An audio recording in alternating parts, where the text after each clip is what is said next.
happening, y'all? Let's go Carter back with another basic training explain video. Notice a lot of y'all that watch that are going to basic training soon, so why not let you know what to look forward to. So today I'm gonna break down what the most rewarding day in basic training was like. Graduation day. This is the day you're begging and pleading for. The day you're probably gonna be counting down to by the hour. Like seriously. Before I get into the actual day though, I gotta describe the days leading up to. So the final FTX or field training exercise happens typically a week before y'all's graduation day. So the final FTX, the Forge, is the final field training where y'all pretty much put everything you learned in basic so far to the test. It got the hardest obstacle courses, you get the least amount of sleep, and most importantly, the longest ruck march, 12 miles.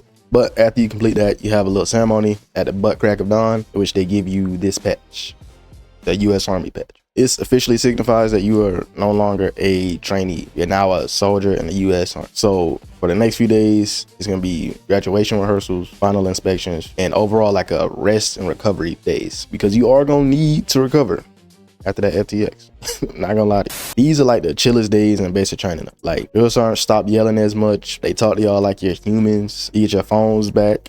Like obviously you can't use it all day, but when y'all are done with the task for that day and you're back at the barracks, you can just chill on your phone like a regular person. Here's also where you get fitted and issued your ASU uniform, the dress uniform, if you haven't already. Y'all probably like take platoon pictures, finish up like out processing information. Drill sergeants sometimes give you job advice, because after this you're going to AIT to learn your Army job. So for us, during all this free time, they had like little radio classes, because we were all the same MOS commo. So they did like little radio classes so we can get like an idea of what we're gonna do before we like go learn it for real. So that's what you do that whole last week or two. But there's one more thing you gotta do before the actual graduation day, and that is family day. This happens a day before graduation day, and it's honestly typically gonna be more happy for you, at least, than the graduation day itself. This day is where you see your family for the first time in 2.5 months, and it's the first time they see you, unless you take HBL. So the first time they see you in uniform looking like $1,000,000.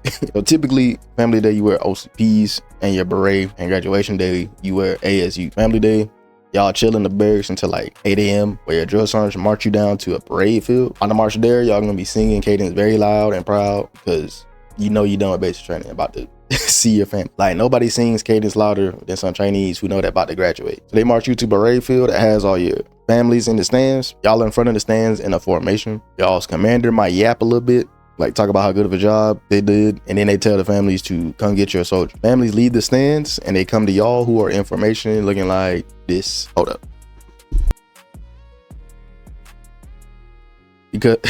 Because you can't move at a position of attention, just your eyes darting around just like a crackhead or something, man. Your family comes up, and only when they touch you can you fall out of formation and like get them a hug. This is those tap out videos you probably seen like all over TikTok or IG Reels, stuff like that. I don't blame you for getting emotional right here. All right. The first time you've been away from your folks for that long, and you just got through and survived basic training, which is probably like the hardest thing you did up until that point. Yeah, it was a lot of folks in that formation breaking it down. And I ain't talking about dancing. So yeah, after that, you get to leave. No, seriously, like y'all can leave. Your parents or whoever came to your family day gets to take you off the base into the nearest city. Now they can't take you home. Like it's a certain radius you can go from the base, because at the end of that day, like 4 p.m, you have to be back. Unless you're me. See, this radius didn't matter to me on family day, because I actually went to basic training at Fort Benning, Georgia. All my folks lived in Columbus, Georgia. If you know Fort Benning, it's like 8-minute drive from Columbus. It's the nearest city to Fort Benning. Like I saw later, my basic training in Barracks was literally a 12-minute drive from my house. Like I could have ran away at night, ran home to my room. Nah, I'm just playing. Don't attempt that. You will get caught in the short way. So unlike most people on family day, my folks literally drove me home, and I got to go to my room, play my Xbox, eat a home cooked meal. It was wild. That's not gonna be the case for most people though, unless you live near these 4 basic training bases. But even if you do, the chances of you going to the one that close to your house is very rare. Like that was a 1 in 1,000 chance I got that opportunity. But once 5 p.m. rolls around, or whatever time the drill sergeants want you back, they're gonna have a formation for accountability. Make sure you are back in time. I cannot stress this enough. Like make sure you let your parents know, or whoever's driving you, had to be back on base information 15 minutes prior to 5 p.m. because you're still in basic training. So being late is going to result in this, a smoke session.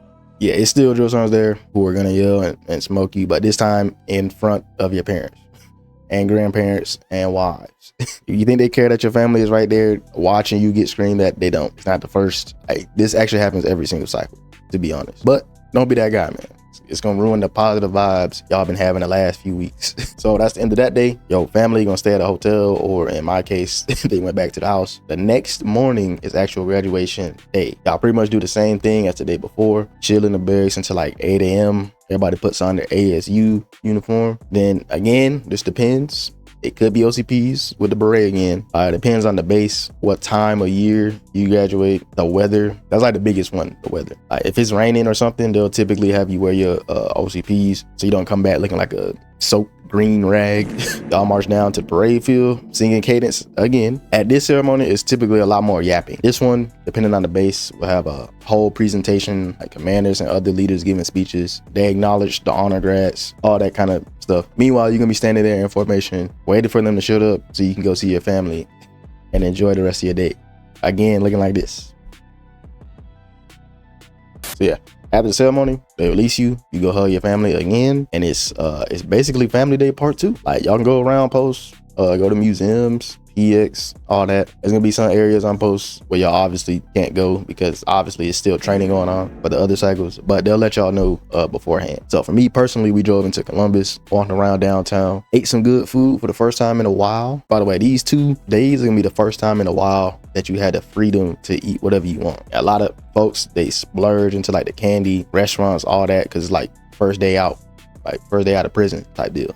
But be careful with that though, because you gotta remember your stomach hasn't been used to eating all that for the last 3 months. So pace yourself, because your stomach's gonna hurt. You'll be somewhere finna throw up. So you again have a hit time like 5 p.m. typically, but they gotta drop you back off at base. Please don't be late.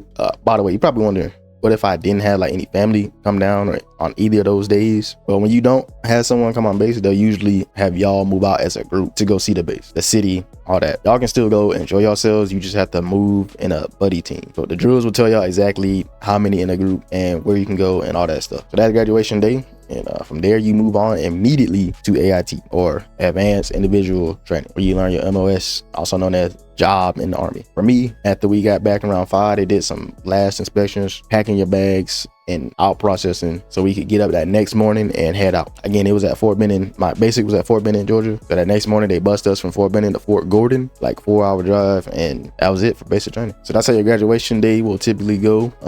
Very rewarding and a lot less stress from what the last 10 weeks have been. I mean stress with a K, like SK stress. You want to figure out what the first day of arriving basic training is? Look right here.